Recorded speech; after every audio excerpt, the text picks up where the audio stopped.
All right, folks, here's an incredible story, truly. In the last 4 days, 145 Chinese warplanes have entered Taiwan's air defense identification zones. 52 planes entered the zone today alone, just today. So what does this mean? Well, let's ask John Ratcliffe, former director of national intelligence and now National Security Chair, America First Policy Institute. John, welcome back, my friend.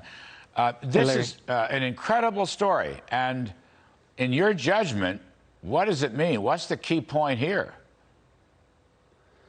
Well, you didn't have to be Nostradamus to predict that this is where China was going to go. If you remember, Larry, last time I was on your show, on the heels of what was happening in Afghanistan, both Robert O'Brien and I came on your show and said, look, there's going to be a ripple effect, and it's going to start in the Indo-Pacific with China getting more aggressive with Taiwan. And we laid out a series of 6 steps that we thought the Biden administration should take to send a message to China not to get more aggressive or provocative regarding Taiwan. And of course, the Biden administration hasn't done any of those things. So, they are testing the resolve of the Biden administration. Biden lost to the Taliban, and so they want to send a message to the Taiwanese people.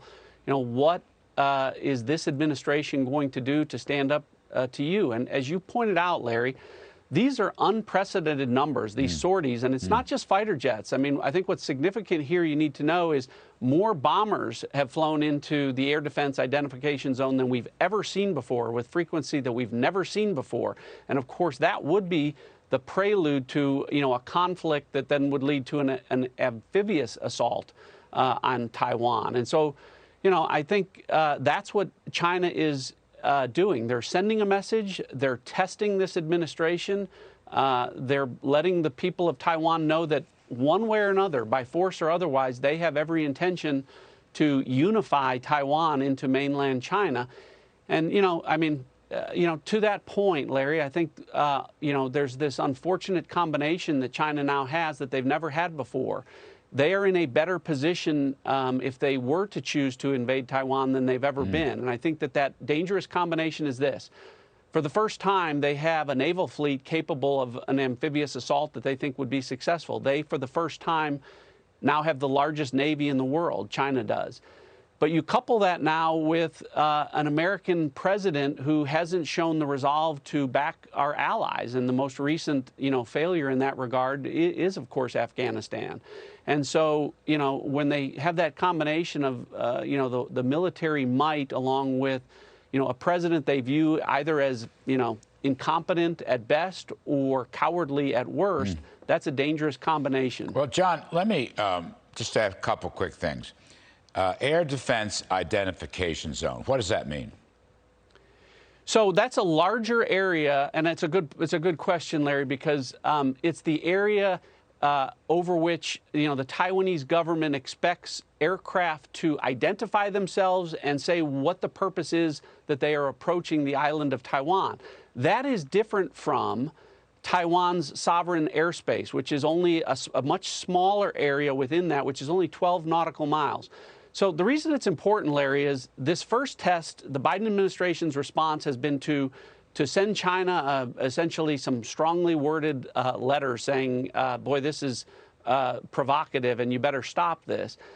I think unfortunately, whether it's days, weeks, months, I would expect China's next step to be to send these sorties not just into the air defense identification zone, but to actually clip Taiwan's sovereign airspace and see whether the United States is going to respond. Well, John, when was this letter sent, this administration letter? When was that sent?